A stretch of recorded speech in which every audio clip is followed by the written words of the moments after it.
नाज़रीन, आपको बता दें कि शोपिया में आज जो टारगेट किलिंग हुई है उस पर कश्मीर जोन पुलिस ने ट्वीट किया कि हमलावर हाइब्रिड मिलिटेंट को गिरफ्तार कर लिया गया है। जांच और छापेमारी जारी है और इसी मामले पर लगातार हमारे साथ मौजूद हैं हमारे साथी इरशाद मलिक। इरशाद, जिस तरह से लगातार हम देख रहे हैं कि कश्मीरी पंडित जो उनकी जो हत्या की गई थी उसके बाद से लगातार इसकी निंदा की जा रही है। वहां पर मार्च भी किया जा रहा है, प्रोटेस्ट भी किया जा रहा है।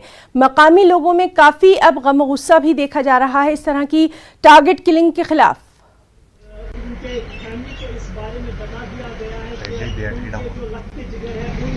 जी हिला, जैसे कि हमने देखा था कि जब उसको मार दिया गया था और उसके बाद जिस तरह के हर जिले में कैंडल मार्च निकाला गया है और उसके बाद हर लोग ये निंदा करते हैं इस चीज़ की, तो सारे लोग नाराज थे। लेकिन उसके कुछ 24 घंटे के बाद या 48 घंटे 24 घंटे से ज़्यादा अरसा गुजर चुका है, 48 घंटे के करीब ये वारदात पेश आई है जहाँ पे जो दो लोग वहाँ पे जो मजदूर थे उनको मार गिराया गया है।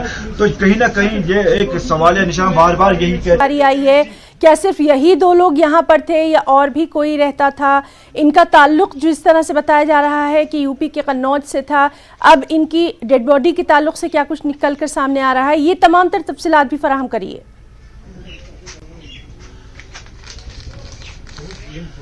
देखिए हिना, ये दोनों जो मजदूर हैं यूपी उत्तर प्रदेश के रहने वाले हैं और उनकी जो डेड बॉडी है उनको जो वहां पे पोस्टमार्टम के लिए रखा गया है डिस्ट्रिक्ट हॉस्पिटल शोपियान में, और उसके जो पूरा तमाम तर लवाजमात जो है वो पूरे करने के बाद उनके घर उनको रवाना कर दिया जाएगा। लेकिन फिलहाल डेड बॉडी शोपियान के डिस्ट्रिक्ट हॉस्पिटल में ही अभी मौजूद है। चूंकि मैंने पहले भी जिक्र किया कि यहाँ पे आज लेफ्टिनेंट गवर्नर मनोज सिन्हा आ रहे हैं, लेकिन उसके बाद जो आपने मजदूरों की बात की है, ये वो घर है जहाँ पे 2 मजदूर रहा करते थे, उन 2 को मारा गया है। लेकिन यहाँ पे हर घर में 3-4 मजदूर यानी कि सैकड़ों की तादाद में मजदूरों की है कि जो हर घर अलग अलग घरों में रहते हैं और वो वहां पे रहते हैं। जिन घरों की मजदूरी करते हैं उन घरों में रहते हैं, कुछ अलग रहते हैं। लेकिन ये जो 2 मजदूर थे ये अलग रह रहे थे और यहीं पे वो रिहाइश पजीर थे जहां पे हम इस वक्त मौजूद है। और हम बार बार वो चीज दिखा रहे थे, यहाँ पे वो खाना बना रहे थे और उसके बाद जो है खाना बनाने के बाद इस जगह पे वो सोते थे जहाँ पे उनको टारगेट किया गया। बिल्कुल इरशाद, आपसे लगातार हम तमाम तर जानकारी अपने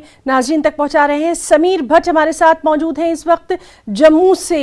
समीर, एक बार फिर से एक टारगेट किलिंग, एक बार फिर से बयानात का सिलसिला शुरू हो जाएगा, एक बार फिर से जो है पॉलिटिक्स की जाएगी, एक बार फिर वही तमाम तर चीजें, आखिर कब तक? देखिए हिना, आपने सही कहा और ये जो टारगेट किलिंग्स का जो सिलसिला है वो थमने का नाम नहीं ले रहा है। देखिए 2 दिन पहले ही पूरन कृष्ण भट्ट जो था वहाँ पे काम करता, अपना बिजनेस करता था, कोई सियासत से लेना देना नहीं था, किसी चीज़ से लेना देना नहीं, लेकिन उनकी हत्या हो गई, उनको कत्ल किया गया। ये 2 मासूम उत्तर प्रदेश से आए थे रोजी रोटी कमाने के लिए, गरीब खानदान से ताल्लुक़ रखते थे, कुछ भी लेना देना नहीं था किसी चीज़ से, सिर्फ अपना काम करते थे। उनको भी आज उनको हलाक कर दिया गया। तो ये जो टारगेट किलिंग का सिलसिला है वो ये बदस्तूर जारी है और जिनके लोग चले जाते हैं उनकी फैमिलीज पे क्या गुजरती है वही जानते हैं।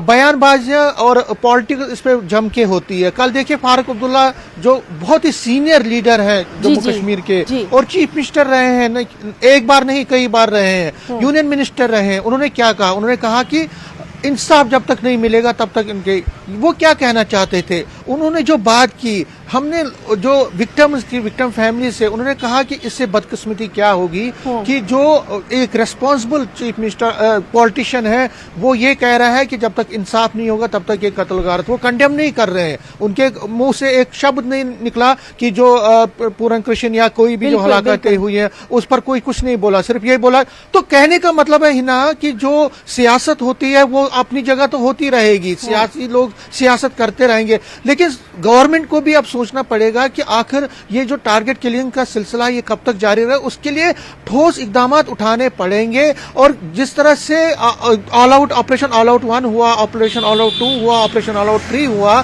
उसके बाद मुझे लगता है और जो सिक्योरिटी एक्सपर्ट भी ये कह रहे हैं कि बड़ा ही सख्त मौका अपनाना पड़ेगा ताकि ये जो टारगेट किलिंग का सिलसिला है ये बंद हो जाए। ये सिर्फ टारगेट किलिंग, ये तो अपनी जगह जो नॉन लोकल्स हैं उनको मारा जाता है, लेकिन जो नेशनलिस्ट फोर्सेस हैं कश्मीर में उनको भी बख्शा नहीं जाता है। तो जो किलिंग्स का सिलसिला है वो बदस्तूर जारी है। हालांकि मिलिटेंसी ग्राफ में ओवरऑल तो कमी आई है, जो सरकार दावा भी करती है, सिक्योरिटी फोर्सेस दावा भी करते हैं, आर्मी दावा भी करती है कि ओवरऑल ग्राफ में कमी आई, लेकिन ये खत्म नहीं हुआ है। और जो ये सिलसिला है, जो आज हलाकतें हुई हैं, कहीं न कहीं कई सवाल छोड़ के जाती हैं। जो हालात देखिए हिना, हम लगातार कई सालों से इसको रिपोर्ट कर रहे हैं और हमने देखा जब भी किसी विक्टिम किसी की तो ये जो सिलसिला है ये थमने का नाम नहीं ले रहा है। लेकिन अब सरकार को भी सोचना पड़ेगा, सिविल सोसाइटी जो कश्मीर की है, जो वहां पे काम करते हैं लोग, वहां पे उनको सोचना पड़ेगा कि आखिर क्या हो रहा है। ये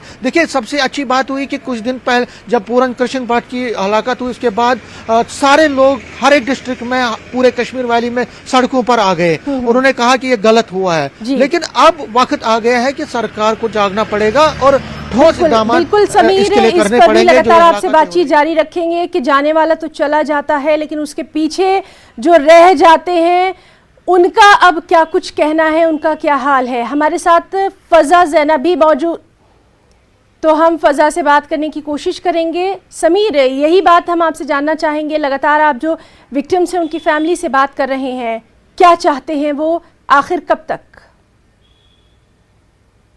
देखिए, जो जैसे मैं पिछले साल की बात करूं, इस साल की भी बात करूं, हम राहुल भट्ट के घर गए, हम दीपक चंद जिनको पिछले साल उनकी हलाकत की गई थी वहां गए, रजनी बाला के जहां हमने रिपोर्ट की जो टारगेट किलिंग्स हुई हैं, जिनकी टारगेट किलिंग, तो उनकी जो फैमिलीज हैं वो यही कहते हैं कि उनका घर का चिराग तो चला गया, बुझ गया, लेकिन कोई और चिराग ना बुझ जाए, कोई और मासूम का खून ना बहे, किसी और घर में जो उनका लगते जिगर है वो ना चला जाए। तो उसके लिए सरकार को देखना पड़ेगा, वहां के लोगों को मुत्तहिद होकर निकलना पड़ेगा। उनको सिर्फ देखिए, उन्होंने कहा कि पॉलिटिशियंस को, कल राहुल भट्ट के जो उनके फादर हैं बिट्टू जी भट्ट, उन्होंने एक अच्छी बात कही। उन्होंने कहा कि जो सियासी लोग हैं दूसरी चीजों पर सियासत कर सकते हैं, लेकिन जो किलिंग्स पर है उस पर कोई सियासत नहीं होनी चाहिए। और जो सियासी लोग हैं उनको इकट्ठे होकर इसका मुकाबला करना पड़ेगा। उन्होंने आज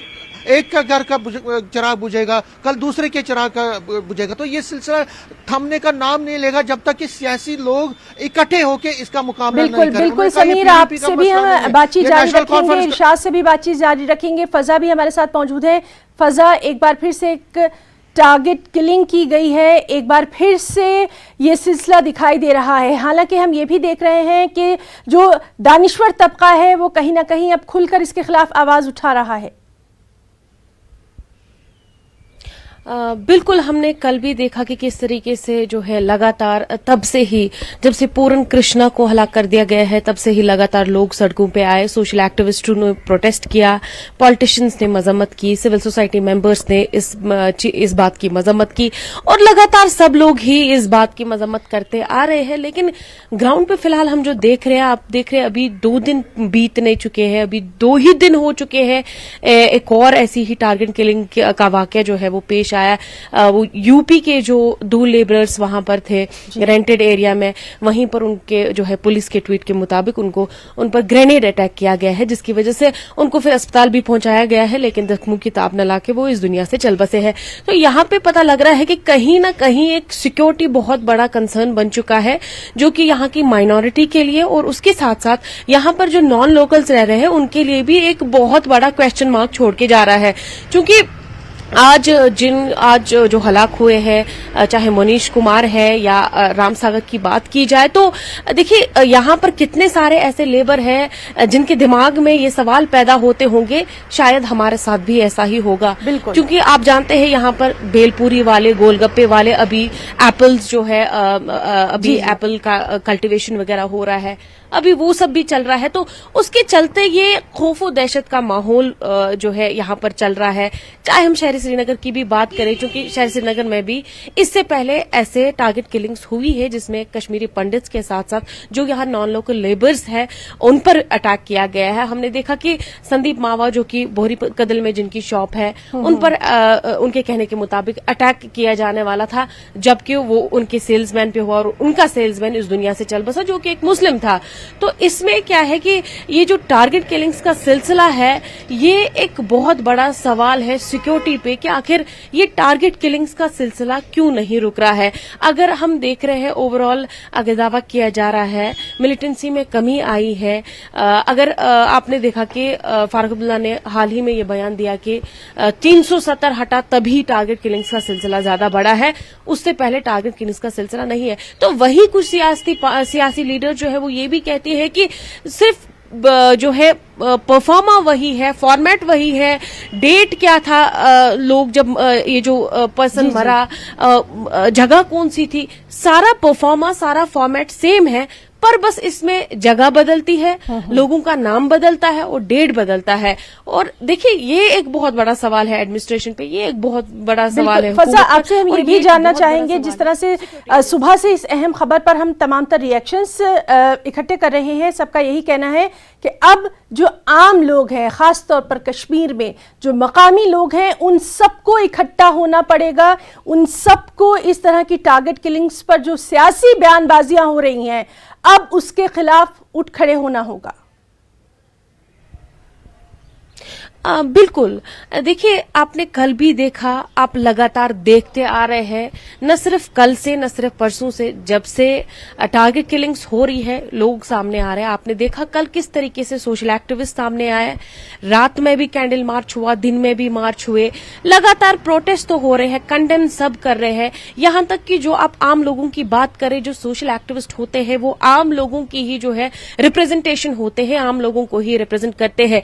अपनी तरीके से लोग भी कोशिश कर रहे हैं कि यहाँ अमन बहाली हो। आप कहीं भी जाएंगे, आप यहाँ के दरगाहों में जाएंगे, पहला सवाल जब आप उनसे पूछेंगे कि आप यहाँ क्या दुआ मांगने आए हैं कश्मीर के लिए, पहला जवाब जो वो देते हैं अमन बहाली की, भाईचारे की। आप किसी से भी पूछ लीजिए, लेकिन कोशिशें तमाम कर रहे हैं, लेकिन कहीं न कहीं कोई न कोई कमी रह रही है, जिसकी वजह से यहाँ पर जो हालात हैं। फजा, आप इरशाद और समीर आप हमारे साथ बने रहिए। इस वक्त अपने नाज़रीन को एक और अहम खबर दे दें। पुलवामा से ये अहम खबर है, जहां SIA के छापे पड़े हैं। टेरर फंडिंग मामले में ये छापेमारी की गई।